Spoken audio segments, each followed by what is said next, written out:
Narratives that shape our world. What is a narrative? The terms narrative or story refers to an interpretation of a series of connected experiences or events, whether they are real or imagined. A narrative can be presented using a series of spoken or written words, still images, moving images, or any combination of these. A narrative often uses a connected story to explain a series of events, therefore allowing our brains to seek patterns and meanings in everything we encounter. There are many different ways narratives can shape the way we see the world. This can be either through novels or stories that have an authorial bias, which can persuade the way we think about certain events or topics. We can also see that narratives' polysemic nature enables any number of readers to have various interpretations of the same text. Furthermore, narratives can be the primary tool for imparting a meaning, a moral, or a life lesson into our own lives. Although the three approaches to concepts of text are significantly different from one another, they can be compared since they influence the way we perceive or take meaning out of particular things. The book Talking to My Country by Stan Grant is a very personal reflection on race, identity, and the history of Aboriginal culture. It thinks critically about Australian identity, Australian history, and the historical and contemporary experiences of Indigenous people. As a narrative, it challenges readers to consider their own sense of shared identity and their willingness to embrace other cultures in Australia. Home Burial, a poem by Robert Frost, is the focus of my connected text. The poem gives readers a peek at the issues that arise when a husband and wife don't communicate with one another after the death of their first and only child. In order to affect how readers understand the narratives and connect them to their own prior experiences, the two authors make use of the concepts of authorial bias, polysemic literature, and constructing meanings throughout a text to convey significance. This influences how we understand the world. What is authorial bias? An author's bias is any opinion or prejudice that affects the author's writing and prevents the author from being completely neutral about the topic or issue about which he or she is writing. This may lead us to reevaluate our views on the subject and may even encourage us to adopt its beliefs, therefore affecting how we perceive the world due to its extreme bias. Stan Grant challenges the reader's understanding of the world through his use of authorial bias to provoke readers to think about the past, bring awareness, and try to create a positive shift towards a fully accepting country where all have freedom. Stan Grant is advocating unity and wants responders to feel accountable for the future and how our country begins to unite. Authorial bias can be seen throughout Stan Grant's novel Talking to My Country, as he was of Aboriginal heritage. His Aboriginal ethnicity has created his dynamic, defiant attitude, allowing him to be the voice in the cultural transition for Indigenous people.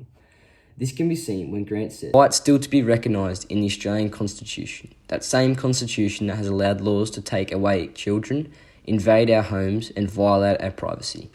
Through Grant's use of diction choices, we can see tone being expressed throughout the quote. Stan Grant allows us, the readers, to share in his suffering. When Stan Grant discusses the struggle his people go through to be welcome in Australia, while also speaking and abiding by the ones who have taken away their children, it is almost like a double-edged sword. Stan Grant is standing up to hatred and inspiring change for the culture, while also creating a constructive path to acceptance. As Stan Grant grew up in an Indigenous community, he naturally has a bias in his favour as he witnessed the events occurring in front of him, through stories of relatives like his grandmother and great-grandmother surviving the Murrumbidgee River killing. Not only in Talking to My Country we see authorial bias, but also in Home Burial. Throughout Home Burial, Frost is constantly manipulating perspectives and challenging our views on how we view the world. The readers are constantly being aligned and shifted to a different understanding of certain sentences throughout. Frost's authorial bias is evident through his constant manipulation of the text. This can be seen when it says, "What is it you see, mounting a Chilshi cow under him? I'll find out now. You must tell me, dear." Firstly, we can see the use of tone being evoked to the diction choices between the lines, "I'll find out now," and "You must tell me, dear." The use of passive-aggressive tone from the husband evokes the readers of uneasiness and advocates wifely submission and male dominance in the relationship. When said mounting until she cowered under him, in today's modern era, this doesn't sound like a love relationship or sit right with many of our views as it hints towards abuse. In both texts, we can see the author's use of authorial bias can not only manipulate the story, but also our perspectives as readers. What is polysemic? Narratives can also be polysemic. Polysemic is an adjective capable of having several possible meanings and factors, which enable different viewers to make different senses of the same text. Polysemic can be seen many times throughout Home Burial and also Talking to My Country. For instance, in Home Burial it says, 3 foggy mornings and 1 rainy day will rot the best birch fence a man can build. Frost's use of misinterpreted metaphoric reference has been placed precisely to spark conflict within the relationship, but also to provoke a feeling of confusion for the reader. Writers and readers utilise stories to develop ideas on specific subjects.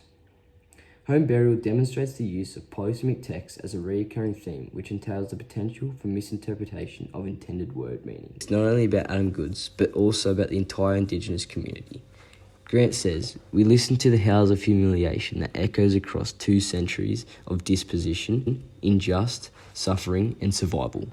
We listen to the howl of the Australian dream, and it said to us again, 'You're not welcome.'" When we understand what Grant is saying, we can see that Grant is talking about the whole Indigenous community. The phrase howl of humiliation can be interpreted as a personal plea for understanding, a criticism, or comfortable socially acceptable norms. However, it is also visible as being full of misery, incoherence, and the pain contrasting with praise, urgency, and calls for change. This juxtaposition between the 2 differences can be seen in Stan Grant's response to the atrocities of racism, his call for action over the tender topic. It can be seen through the use of polysemic literature that our perceptions of specific narratives can cause us to construct many distinct interpretations of stories, which can change our view of the world in a variety of ways. Narratives can also implement meaning. Through poems, novels, Dreamtime stories, or other narratives, narratives can also have the ability to integrate meaning into a person's life. When a story contrasts with a more vivid image, the audience is more likely to locate the significance or knowledge throughout the narrative. We can have a thorough grasp of the racial circumstances that are currently taking place in our society when we analyse Grant's book, Talking to My Country. The book helps us to consider not only race or Indigenous people, but also who we all are as a collective and our common identity. In Talking to My Country, Grant says, "But for white people, being poor didn't define them in the way our blackness defined us. Poverty itself could be temporary if by any chance or effort they broke its chains, there'd be a white world waiting." Breaking this down, we can see the use of juxtaposition being used to evoke the reader's understanding of the difficulty of acceptance between Aboriginal and white people. When white and black are juxtaposed, blackness is strongly emphasised as an undesirable or oppressive contrast of their skin, whereas white people doesn't specifically point out the colour of their skin as. But furthermore, if we look at the sentence in full, it says, "But for white people, being poor didn't define them in the way our blackness defined us." This illustrates to the reader that something within the white people's control, such as poverty, did not define them for who they were. However, for Aboriginals, physical characteristics, such as the colour of the skin, characterised them as the bad guy, which they couldn't control. Stan Grant is aiming to persuade the reader that the atrocities committed against the Indigenous community were wrong and because the interaction with components of polysemic literature contributes to the establishment of many meanings throughout the poem of Home Burial, meaning is constantly being reawakened. Frost's poem repeatedly mentions grief, but it also represents the husband and wife in quite different ways. While the husband carries on with life, his wife's pain affects every other. When we compare the husband and wife in Home Burial to the use of white and black people in Talking to My Country, we can see that the husband and white people are perceived as comparable due to their antagonistic features in both narratives. This can also be compared to the wife and black people who are portrayed as weak, fearful, or outcast due to their various emotional or physical characteristics. Overall, Talking to My Country and Home Burial reveal themes and features that are strikingly similar throughout both novels. This can assist readers to obtain a better understanding of these issues discussed in both works, therefore altering our perspective.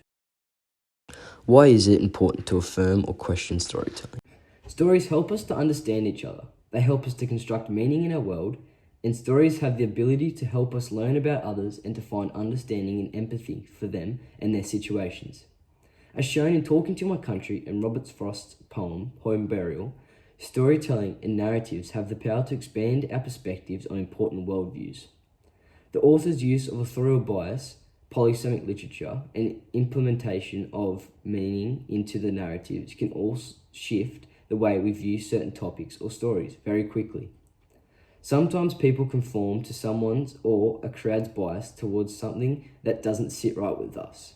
But we all want to be liked and accepted, so we take the easy way out and follow the crowd. Readers must be aware that stories and narratives can easily be manipulated, but also manipulate readers' view due to its bias. Thus, they must be on guard when listening to stories, keep an open mind, and critically think and question everything that they read. Storytelling is the major method of preserving the history of our kind over thousands of years. Storytelling is the essence of our culture. The foundation of our identity has always been stories, which have been passed down from generations to generations to teach us about the history of our culture and what makes us unique as a group.